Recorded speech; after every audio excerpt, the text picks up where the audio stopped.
사랑해 오냐 어길 수 있사오랴 오늘의 흡족한 은혜 주실 줄 믿습니다.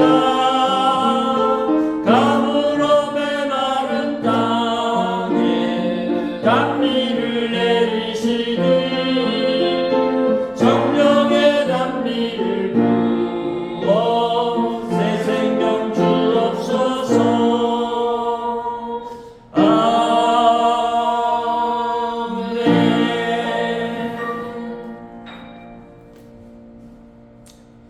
하나님 말씀 창세기 15장 8절부터 21절까지 말씀입니다. 우리 교독하시겠습니다. 그가 이르시되 주 여호와여 내가 이 땅을 소유로 받을 것을 무엇으로 알리이까? 여호와께서 그에게 이르시되 나를 위하여 3년 된 암소와 3년 된 암염소와 3년 된 수양나무와 상비들과 신비를 새끼를 거두올지니라. 아브라함이 그 모든 것을 가져다가 그 중간을 쪼개고 그 쪼갠 것을 마주 대하여 놓고 그 새는 쪼개지 아니하였으며 솔개가 그 사체 위에 내릴 때에는 아브라함이 쫓았더라. 해질 때에 아브라함에게 깊은 잠이 임하고 큰 흑암과 두려움이 그에게 임하였더니 여호와께서 아브라함에게 이르시되 너는 반드시 알라. 내 자손이 이방에서 객이 되어 그들을 섬기겠고 그들은 400년 동안 내 자손을 괴롭히리니 그들이 섬기는 나라를 내가 징벌할지며 그 후에 내 자손이 큰 재물을 이끌고 나오리라. 너는 장수하다가 가나안이 조상에게로 돌아가 장사될 것이요 내 자손은 4대 만에 이 땅으로 돌아오리니 이는 아모리 족속의 죄악이 아직 가득 차지 아니함이니라 하시더니 해가 져서 어두울 때에 연기나는 하루가 보이며 타는 횃불이 쪼개진 고기 사이로 지나가다. 그날에 여호와께서 아브라함과 더불어 언약을 세워 이르시되 내가 이 땅을 애굽 광야에서부터 그 큰 강 유브라데까지 내 자손에게 주노니 곧 덴 족속과 그리스 족속과 간몬 족속과 헷 족속과 브리스 족속과 르바 족속과 아모리 족속과 가나안 족속과 기르가스 족속과 여우스 족속의 땅이니라 하셨더라. 아멘. 아브라함과 하나님이 이제 언약을 맺으십니다. 저번 시간에 우리가 보았던 것처럼 아브라함에게 나타나신 하나님이 그에게 땅과 자손에 대해서 이제 다시 한번 약속을 주셨고 그것에 대해서 아브라함이 확증을 가질 수 있도록 하나님이 친히 이 언약 애식을 행하게 하는 그런 자리로 이끕니다. 그래서 아브라함이 하나님 앞에서 이제 하나님께 받았던 그 약속이 반드시 이루어질 것에 대한 확증을 하도록 이끌어 가십니다.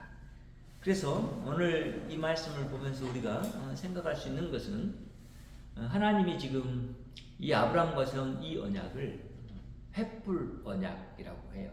하나님의 현현하심, 곧 하나님이 하나님 자신의 모습으로 사람 앞에 나타날 수 없으니까 하나님이 불의 횃불의 모양으로 나타나셔서 아브라함에게 그런 언약 애식을 하나님이 진행하시는 것을 보여주세요. 그러니까 이런 부분들을 통해서 이 언약이 사실은 이제 여호와 우리가 구원주라고 여기고 있고 또 전능하시다고 여기고 있고 스스로 계시다고 여기고 있고 또 그분이 친히 모세에게 자기의 이름을 알려주는 그런 모습 속에서 스스로 계신 자다라고 하는 그 이름을 알려주셨던 그런 여호와, 그죠? 물론 더 다른 이 여호와의 이름의 부분에 그런 뜻들이 많이 있지만 언약을 중심으로 해서 여호와의 이름이 우리에게 선포되어질 때는 바로 조금 전에 말씀드렸던 그런 부분들이 더 크게 부각돼서 우리에게 인식되도록 자기의 이름을 가르쳐 주셨죠. 그래서 그 기반으로 우리는 이 여호와를 압니다. 그리고는 이 언약을 여호와가 세우신다라는 것을 알게 돼요. 근데 언약이라는 것은 언약의 당사자들이 있잖아요. 하나님과 누구? 아브라함. 이 두 당사자가 있어요.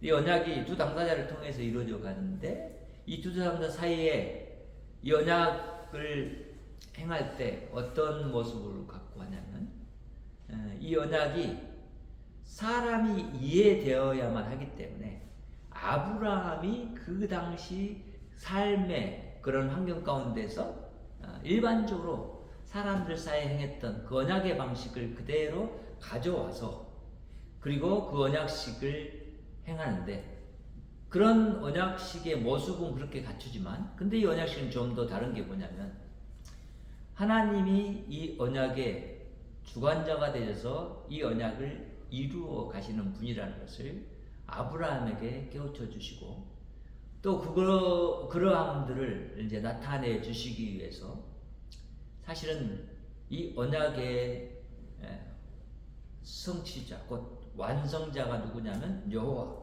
자신이라는 것을 아브라함에게 각인시키죠. 그래서 오늘 이 언약식의 이 내용이 우리에겐 더욱더 또렷하게 들려지지만 더 우리가 명확하게 이해하고 그리고 우리 안에 이 언약이 이미 이루어졌음을 깨닫고 이런 언약을 정말 이루신 우리 하나님 여호와를 우리가 예배하고 섬기고 사랑하고 나아가는 삶이 우리 교회 안에서 지속되기를 바라고 여러분의 삶 가운데서 날마다 드러나기를 원합니다. 언약을 세우신 여호와는 사실 이 언약의 면에서 우리가 생각해 볼 때 이 언약은 여호와를 위한 언약입니다. 이거는 여호와 자신이 스스로 말씀해 주세요. 우리가 읽었잖아요. 아브라함이 여호와께 이제 그런 언약의 내용들을 들으면서 땅과 자손들에 대한 이 약속을 하나님 내가 어떻게 확증할 수 있겠습니까? 이래요. 아브라함이 지금 뭐예요?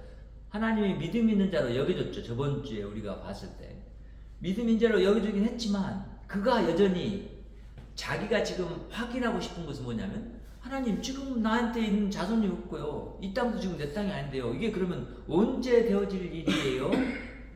제가 잘 모르겠어요. 하나님 내가 어떻게 이걸 알 수 있을까요? 라고 하는 그런 아브라함 안에 있는 의문의 마음을 여호와께서 이제 아시죠. 그래서 이렇게 말씀하시잖아요. 여호와께서 그에게 이르시되 나를 위하여 이래요. 자, 주목해야죠. 누구를 위해서요? 네, 아브라함과 그 자손을 위해서가 아니고 누구를 위해서? 나를 위하여 그 말이에요. 여호와를 위해서 3년 된 암소와 3년 된 암염소와 3년 된 수대양과 산비둘기와 집비둘기 새끼를 가져올지니라 이렇게 말해요. 자, 이 이야기를 들었을 때 아브라함은 이해해요. 왜냐하면 그들이 언약 방식이 이런 것들이었기 때문에 동물들을 잡아서 그 동물들을 쪼개고 그리고 그 언약 당사자들이 그 쪼갠 동물 사이를 둘이 손을 잡고 지나가면 언약이 성립되는 거예요. 그 언약한 내용들은 반드시 지켜야 돼. 만약에 지키지 않으면 둘로 쪼개져 양쪽에 나눠져서 피 흘렸던 그런 동물들처럼 그 어긴 사람이 어떻게 된다? 그 죽음을 맞이하게 될 것이다라는 아주 엄중한 언약식이에요. 그래서 이 언약식을 이해한 아브라함 그에게 하나님이 이렇게 말씀하시는 거예요. 가져와라 이런 것들을. 그런데 이것이 누구를 위해서? 나를 위해서 가져와라. 그러니까 이 언약의 중심점이 사실은 누구에게 있다는 거예요? 여호와가 누구에게 하는 언약이에요? 아브라함에게 그 자손에게 주는 언약이라는 거예요. 그러니까 우리가 이런 언약의 내용들을 이렇게 살펴보면서 생각을 해볼 게 있어요. 우리가 하나님을 믿고 하나님 말씀대로 살아간다고 하지만 사실 온전하게 살 수가 없잖아요. 그렇죠? 그러니까 이 말씀을 우리가 이렇게 우리의 그런 하나의 빛으로 이렇게 봤을 때 이런 거예요. 우리가 말씀을 못 지키는 것을 아신 하나님이 자신을 위해서 그 말씀을 지키시는구나. 이걸 알게 되는 거예요.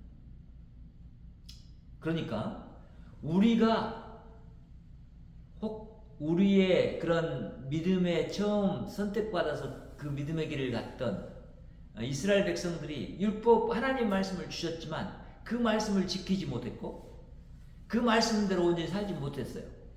그런데 그들은 그 말씀을 자기가 지킨 그거 자신의 의로 구원받으려고 하고 그리고 그 능력과 힘을 의지해서 나는 아주 의로운 사람처럼 사람들 앞에서 행했단 말이죠.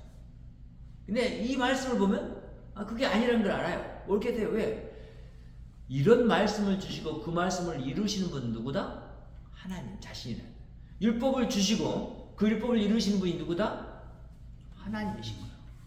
그러니까 우리는 신약 성경에서 요한복음에서 그러잖아요. 말씀이 육신이 되어 이 땅에 오셨다라고 말하잖아요. 그렇죠? 자, 그런 말을 기억해 보면 왜 이런 이야기들을 하나님이 미리 아브라함에게 믿음의 조상이 될 아브라함에게 이 말씀을 해주셨을까?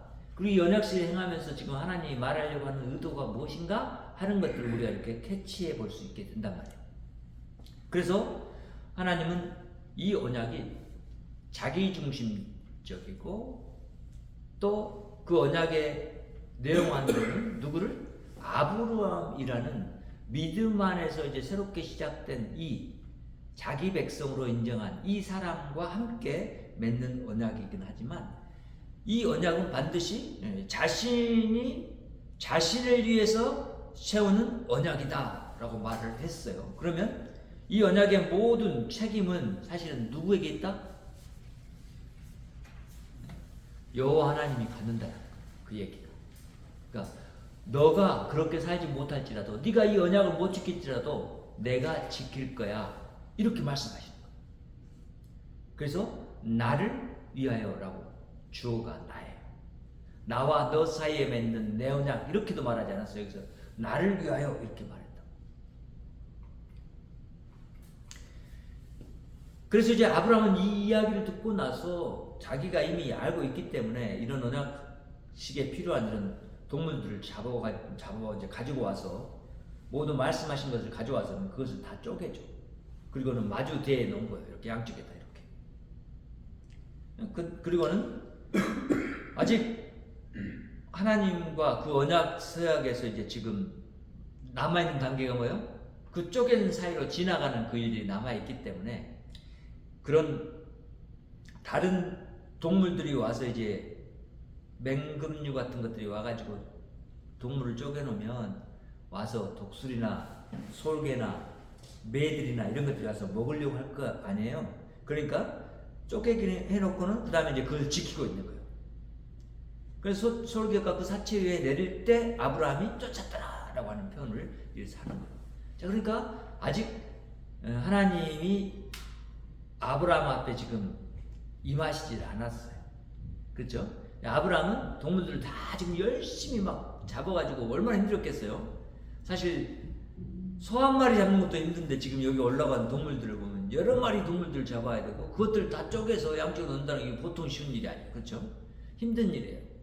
그래서 쪼개서 이제 다 놓고 지금 아브라함은 그 동물들 이 언약의 식에 필요한 이것들을 지키고 있는 거예요. 그러다가 이제 지쳐서 아브라함이 잠이 드는 가운데 들어가게 되죠. 그래서 이 여호와의 그런 언약에 우리가 면에서 보니까 이 언약은 둘째로 바로 어떤 모습이 있냐면 애언의 성격이 있습니다. 이걸 알 수 있어요. 12절부터 17절의 말씀을 보면 해질 때 아브라함에게 깊은 잠이 임하고 이래요. 해질 때 아브라함이 깊은 잠에 들었어요. 그 조금 전에 말한 대로 그런 연유로 그렇게 깊은 잠이 들었어요. 근데 깊은 잠만 들어있는 것이 아니라 여기 그 다음 표현은 뭐요? 큰 흑암과 어둠이 그에게 임했다라고 말해요. 혹자는 이 표현을 두고 뭐 사탄과 어둠의 세력이 아브라함을 짓눌렀다 뭐 이런 이야기들 하는데 꼭 그런 표현이라기보다는 이런 거예요. 하나님이 지금 세상을 봤을 때 세상은 어둠 자체잖아요. 어둠이 더 짙은 것은 지금 하나님의 임재하심이 가까워졌을 때 그때 이 어둠이 더 짙게 느낄 수밖에 없어요. 왜 그렇죠? 하나님은 빛이잖아요. 빛. 그래서 빛이 임할 때 그때가 가장 어둡다라고 하는 것을 우리가 일반적으로 알아요. 그러니까 우리 일반적인 하루에서 제일 어두운 시간이 언제라고 그래요? 선셋. 그렇죠. 센세 그때라고 말한다. 그러니까 그런 의미가 잘 한번 떠올려 보세요. 그러니까 흑암과 두려움이 임했는데 그에게 임했어요. 누구에게? 아브라함에게. 자, 지금 이것은 좀 일반적인 표현이 아니에요. 그러니까 이건 뭐예요? 지금 하나님이 그 앞에 임재하려고 하는 그런 이 시간의 그런 흐름과 그런 상황을 지금 이렇게 묘사하고 있다는 걸 알게 돼요. 그래서 여호와께서 아브라함에게 이제 실제로 이제 나타나시는 거야. 그렇게 그 다음에 나타나시는 거야. 그러니까 그런 여호와가 임재했을 때 현상, 그것은 우리가 사실은 어둠인데 그 빛 대신 그 여호와를 맞이할 수 있는 그런 상태가 안 됐어요. 왜? 죄 있는 상태에서 만약에 그렇잖아요. 그러면 사람들은 죽어요. 죽을 수밖에 없어요. 왜 그래요? 하나님은 죄가 없으신 분이잖아요. 그래서 모세도 사실 하나님을 보지 못했어요. 하나님이 모세를 바위 틈 사이에 감춰두고 지나가죠. 그럼 모세는 뭐요? 하나님의 뒷모습만 봐요. 그러니까 우리는 하나님과 그때 구약 백성들 사이에 있는 이 문제는 뭐냐면 하나님을 보면 모든 사람이 죽는다는 거예요. 그래서 지성소에는 하나님이 허락한 한 사람만 들어갈 수 있었어요. 그것도 어떤 예식을 한 다음에 들어가죠? 죄 용서에 대한 제사를 먼저 밖에서 한 다음에 그 다음에 들어갈 수 있었어요.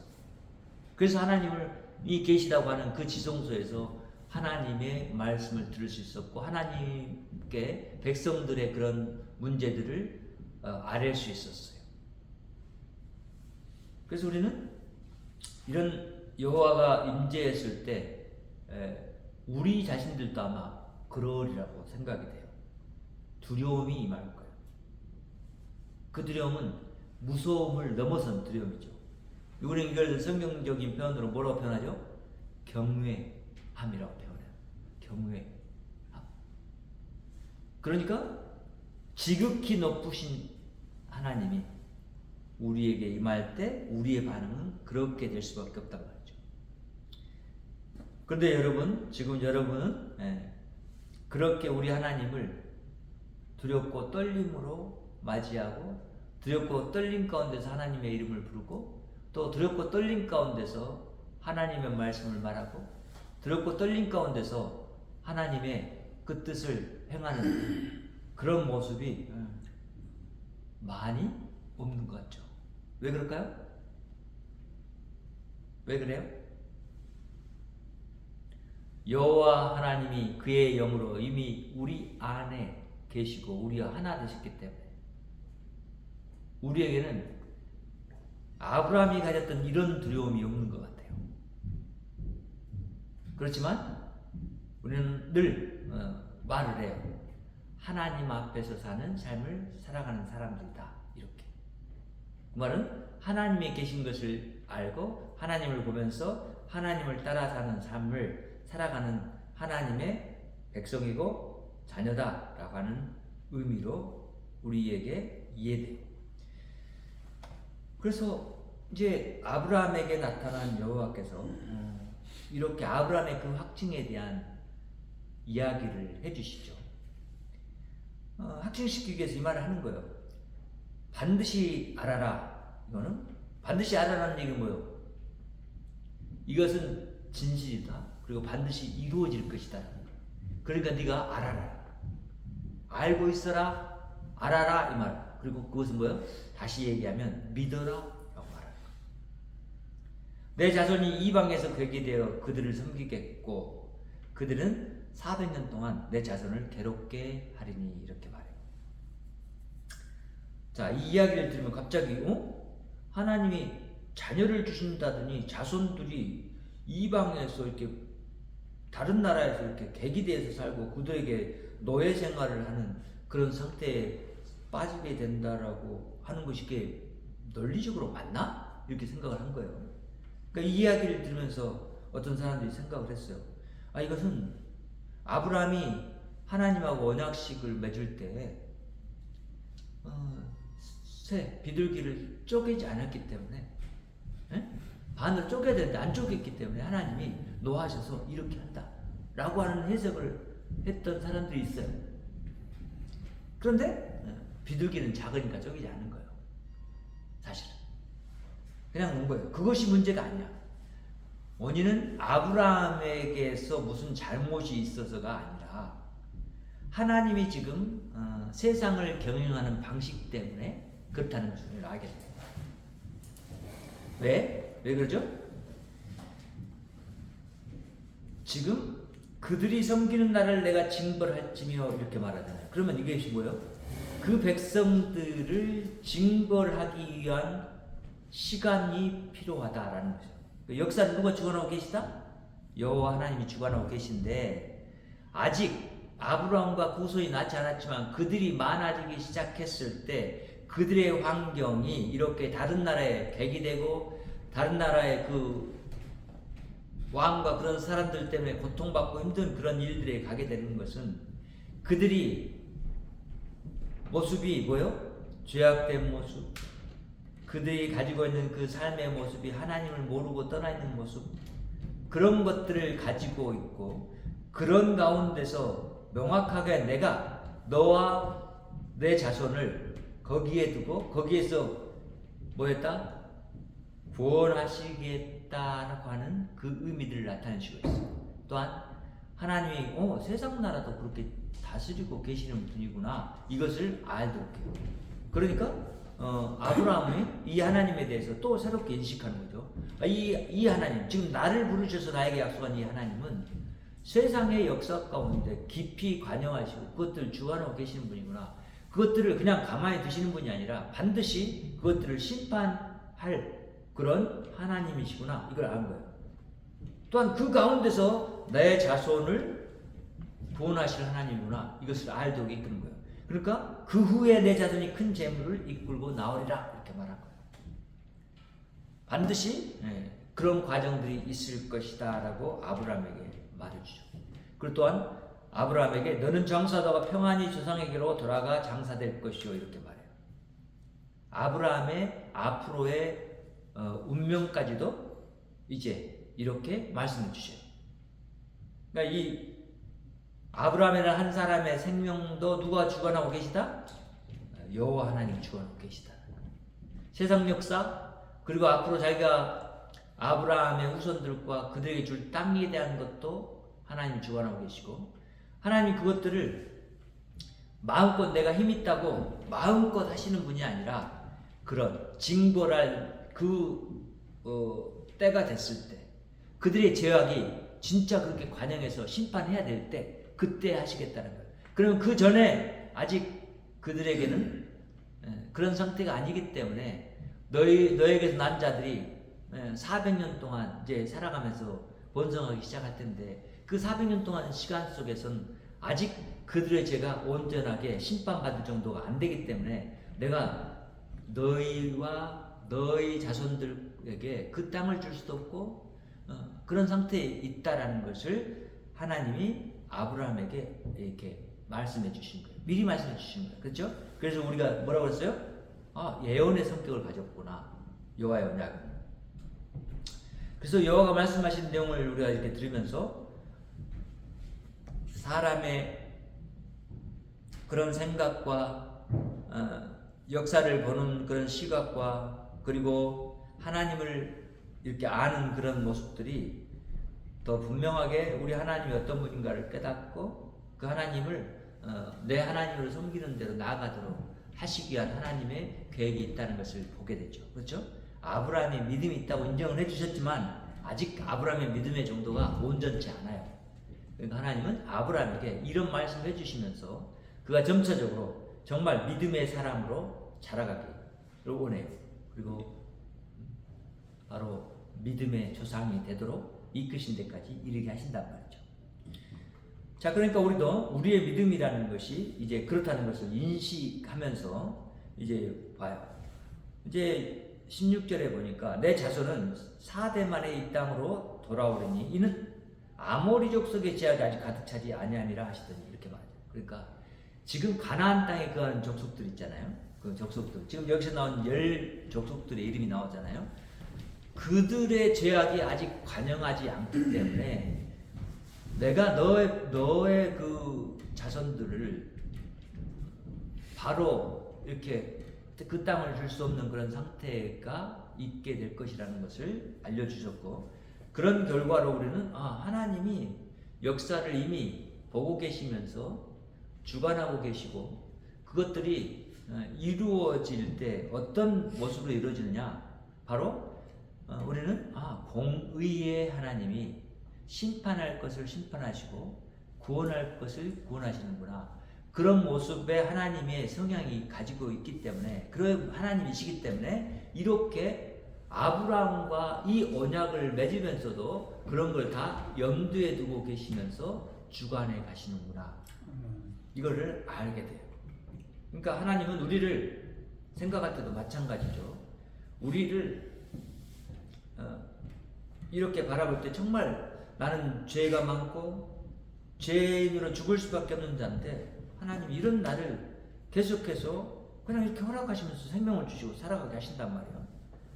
안 그러면 바로 그냥 죄 지을 때 그냥 바로 데려가 버릴 수 있는데 그렇지 않으신단 말이에요. 그 하나님이 동일하게 지금 그 여호와 하나님이기 때문에 우리에게도 그런 건 아브라함에게도 그러고 오고 가는 모든 세대의 사람들에게도 그런 하나님이라는 것을 우리가 알아야 돼요. 이제 그래서 요한은 그런 말씀을 아브라함에게 주시고 난 다음에 이제 실제로 이 횃불 언약식을 거행하시는 거예요. 해가 져서 어두웠어요. 이 어둠은 조금 전에 말했던 그 어둠하고는 다른 어둠이에요. 그렇죠? 이 어둠은 다른 어둠이에요. 어두울 때 연기 나는 화로가 보이며 그래요. 연기가 나는 화로가 보인다. 불이 있는 것들이 보인단 말이에요. 불이 보인단 말이에요. 그리고는 타는 횃불이 쪼갠 고기 사이로 지나갔더라 이렇게 말해요. 이 횃불이 뭐냐? 횃불이 혼자 지나갈 수 있어요? 없어요? 횃불이 지나갈 수 있어요? 없어요. 그러니까 이게 뭐예요? 아브라함에게 하나님 자신이 이 횃불의 모습으로 지나가는 것을 알도록 어두운 장면 속에서 햇빛이 더 분명하게 보이잖아요. 그렇죠? 그것으로 지나가는 모습. 그러니까 이게 뭐예요? 마치 유치원 아이를 교육하듯이 유치원 아이들한테 뭘 해줘? 교육할 때 그림을 많이 사용하고 어떤 교보제들을 많이 사용해서 가르쳐주잖아. 야 이거는 누구야 이건 뭐야 하면서 알려주듯이 그렇게 하는 거죠. 하나님이 횃불의 모양으로 지금 쪼개놓은 아브라함이 쪼개놓은 고기 사이를 지나가는 거예요. 자, 원래는 이 예식을 할 때 아브라함의 손을 잡고 가야 돼요.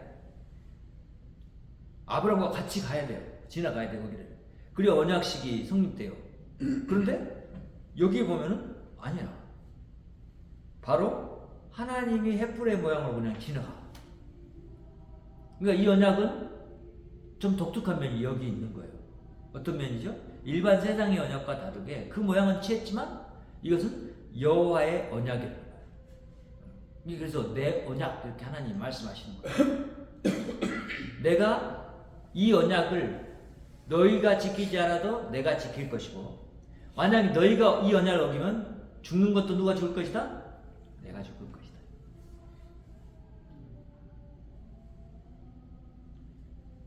이 언약을 반드시 지킬 분이 바로 나다라고 하는 것을 아브라함에게 명확하게 인식시켜주고 알도록 하셔요.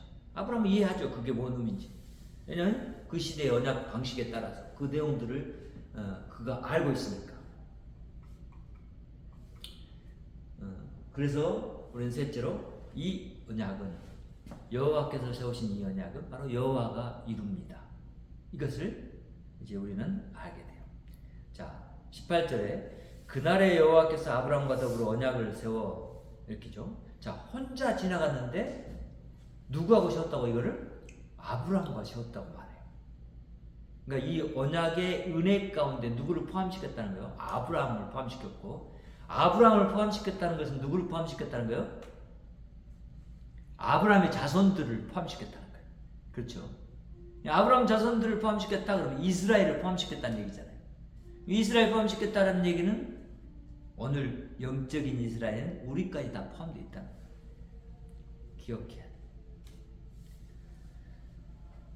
그래서 여기에서 우리가 바라보게 되는 것은 하나님이 아브라함과 더불어 언약을 세웠구나. 이게 언약의 중요성이에요. 그러니까 이것은 아브라함이 언약을 어겨도 하나님이 지킬 것이지만, 아브라함의 자손이 이 언약을 어겨도 누가 지킨다? 하나님 자신 여호와가 지킨다는 거예요. 이 땅을 애굽 강에서부터 그 큰 강 유브라데까지 내 자손에게 준다 그랬어요. 땅을 주고 자손을 줘요.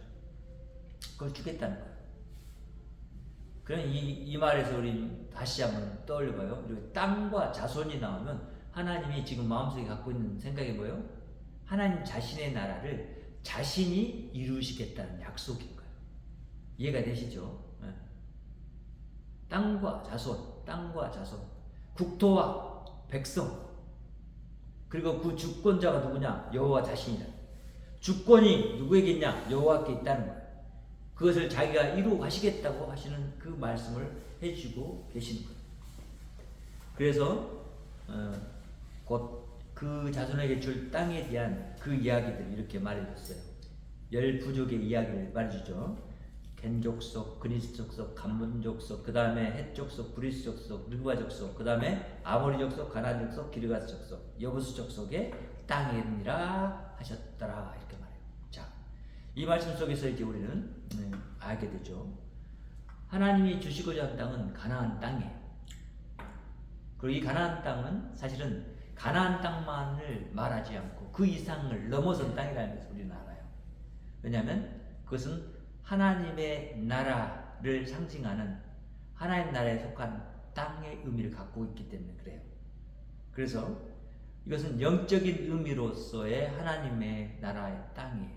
하나님이 다스리는 곳, 하나님이 거기에 계시면서 살아서 역사하시는 곳, 그리고 하나님의 백성과 하나님이 함께 사는 곳, 이것이 우리는 이 언약의 모습을 보면서 하나님이 아브라함과 맺은 이 언약을 통해서 점차적으로 하나님 자신이 이 언약의 실현될 모습들에 대해서 더 명확하게 알려주고 있구나, 이것을 알게 돼요. 하나님이 이전에 누구하고 언약했죠? 노아하고 언약했잖아요. 그렇죠? 노아의 언약 속에서는 이렇게 더 분명하게 나타나지 않아요. 그런데 아브라함에게 이제 더 분명해졌어요. 하나님이 하려고 하는 일이 무엇인지. 하나님은 하나님 자신의 나라를 언약을 통해서 이루어가려고 하시는 거예요. 하나님이 그 하나님 나라뿐만 아니라 온 우주에 창조주이시고 그것들을 다스리는 전능자이시고 그것들에게 구원을 주실 분이라는 것을 알려주고 계세요. 우리가 그분을 하나님을 섬기겠죠. 저 여러분이 오늘도 그 하나님 앞에서 이 언약을 세우신 하나님께, 우리가 그 당시 거기 있지는 않았지만 이미 예수 그리스도 안에서 이 언약을 완성해 버리신 하나님. 하나님 스스로 그렇게 하셨어요. 십자가 위에서 사람들이 어긴 죄 때문에 자기가 죽었잖아요. 자기가 하나님이 죽었잖아요. 그리고 또한 사람이 어겼기 때문에 사람의 모습으로 오셨는 거예요. 그렇지만 죄 없는 사람의 모습으로 오셨어요. 사람을 대표해 죽었어요. 그러니까 이 언약의 이루어짐이 예수 그리스도 안에서 명확하게 이루어졌다고 하는 것을 우리에게 보여주고 그 언약이 완성됨을 우리에게 나타내주고 있는 거예요. 이런 부분에서 우리가 이렇게 열심히 우리를 사랑하시고 자신의 말씀을 신실하게 이루어가시는 하나님, 그 언약의 하나님이 저와 여러분의 하나님이라는 것, 이것이 우리에게는 얼마나 정말 은혜이고 감사이고 우리가 찬양해야 되고 기뻐해야 될 일인지 모르겠죠. 여러분, 그런 우리 여호와 하나님이 우리 하나님 되신 그분이 나의 왕 되시고 나를 다스리는 분이라는 것을 정말 우리는 감사하고 예배의 자리로 날마다 나아가도 너무나 우리의 그런 은혜 주신 하나님에 비해서 부족함이 많다라는 것을 깨닫게 되고 하나님 앞에서 우리가 정말 어떻게 우리 하나님을 높여야 될지를 더 깊이 생각할 수 있게 해주는 그런 말씀이라고 여겨져요. 저와 여러분은 하나님의 언약 백성이죠. 그렇게 하나님 나라에 이미 백성으로 살게 된 자들입니다. 그렇기 때문에 더욱이 하나님의 말씀을 따라 산다는 그 의미가 무엇인지를 묵상해야 되고 하나님 되심이 나를 통해서 드러나게 하기 위해서 하나님의 나라가 나를 통해서 드러나기 위해서 내가 어떤 삶의 태도를 갖고 어떤 선택을 하며 삶 가운데 일을 하는지를 알게 돼요. 저 여러분이 오늘도 우리 여호와 하나님께서 베푸신 이 은혜에 감사합니다. 또한 하나님의 그 이름을 높이는 그 삶이 지속되기를 바랍니다. 하나님 감사합니다. 오늘도 하나님의 크신 은혜와 은총이 우리 가운데 있음을 감사합니다. 하나님, 그 언약식의 엄중함을 주께서 친히 책임을 지시고 이루셨고 성실하게 이루셨고 그것을 완성하신 우리 여호와 하나님을 기뻐합니다. 오늘도 하나님, 여호와 하나님 안에서 우리가 바라본 주님이 사랑한 백성을 선택해서 부르시고 그에게 계시하셔서 알려주신 내용들을 통해서 우리 여호와 하나님을 알게 해주셔서 감사합니다. 또 하나님, 우리 모두가 이 여호와 하나님만을 섬기고 살아갈 수 있도록 도우시고 하나님의 다스리는 나라 가운데서 영원토록 사는 것을 기뻐할 수 있도록 역사해 주시옵소서. 우리 하나님의 크신 은총을 우리 귀한 여기 모인 백성들에게 주시고 또한 우리 기쁨교회 모든 성도들이 그 가정에게 임하게 하여 주시옵소서. 주의 백성된 모든 자들이 주를 기뻐하게 하여 주시옵소서. 예수님의 이름으로 기도합니다. 아멘. 하늘에 계신 우리 아버지여, 이름이 꼴기 여김을 받으시오며 나라에 임하오시며 뜻이 하늘에서 이룬 것 같이 땅에서도 이루어집니다. 오늘날 우리에게 일용할 양식을 주옵시고 우리가 우리에게 죄 지은 자를 사하여 줄 것 같이 우리의 죄를 사하여 주옵시고 우리를 시험에 들게 하지 마옵시고 다만 악에서 구하옵소서. 나라와 권세와 영광이 아버지께 영원히 있사옵나이다. 아멘. 하나님께 영광을 올립니다. 땅에는 평화 있기를 원하고 여러분의 가정과 이웃의 기도의 군사로 파송합니다.